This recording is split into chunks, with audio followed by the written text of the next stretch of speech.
জালি কাবাব যদি আপনার পছন্দ হয়ে থাকে তাহলে এই রেসিপিটি কিন্তু আপনার জন্য। এখানে আমি প্রথমে অনেকখানি গরু মাংস ব্লেন্ড করে নিয়েছি, তারপর সেখানে পেঁয়াজ, ধনিয়া পাতা, কাঁচামরিচ, পুদিনা পাতা দিয়েছি এবং সাথে কিছু মশলা যেমন স্বাদমতো লবণ, তারপর গোলমরিচের গুঁড়ো, মাংসের মশলা, স্বাদমতো চিনি, টমেটো সস, তারপর একটা লেবুর রস, এই সব কিছু দিয়ে ভালো মতো পুরোটা মিক্স করে নিব। এবার আমি এখানে দিয়ে নেব একটা ডিম, 2 টেবিল চামচ ব্রেড ক্রাম্বস। এখানে আপনি ব্রেড ক্রাম্বসের বদলে টুইস্ট বিস্কিট ব্লেন্ড করেও সেই গুঁড়াটা এখানে ব্যবহার করতে পারবেন। তারপর এখানে আদা বাটা, রসুন বাটা দিয়ে ভালো করে পুরোটা আবার মিক্স করে নিব।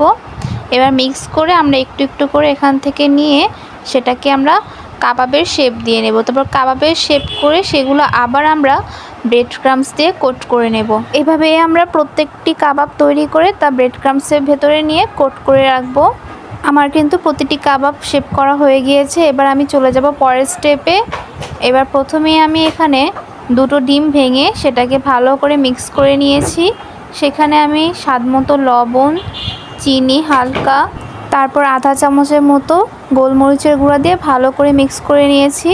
এটা দিয়েই কিন্তু আমরা কাবাবের জালিটা তৈরি করব। এবার আমরা চুলায় চলে যাব।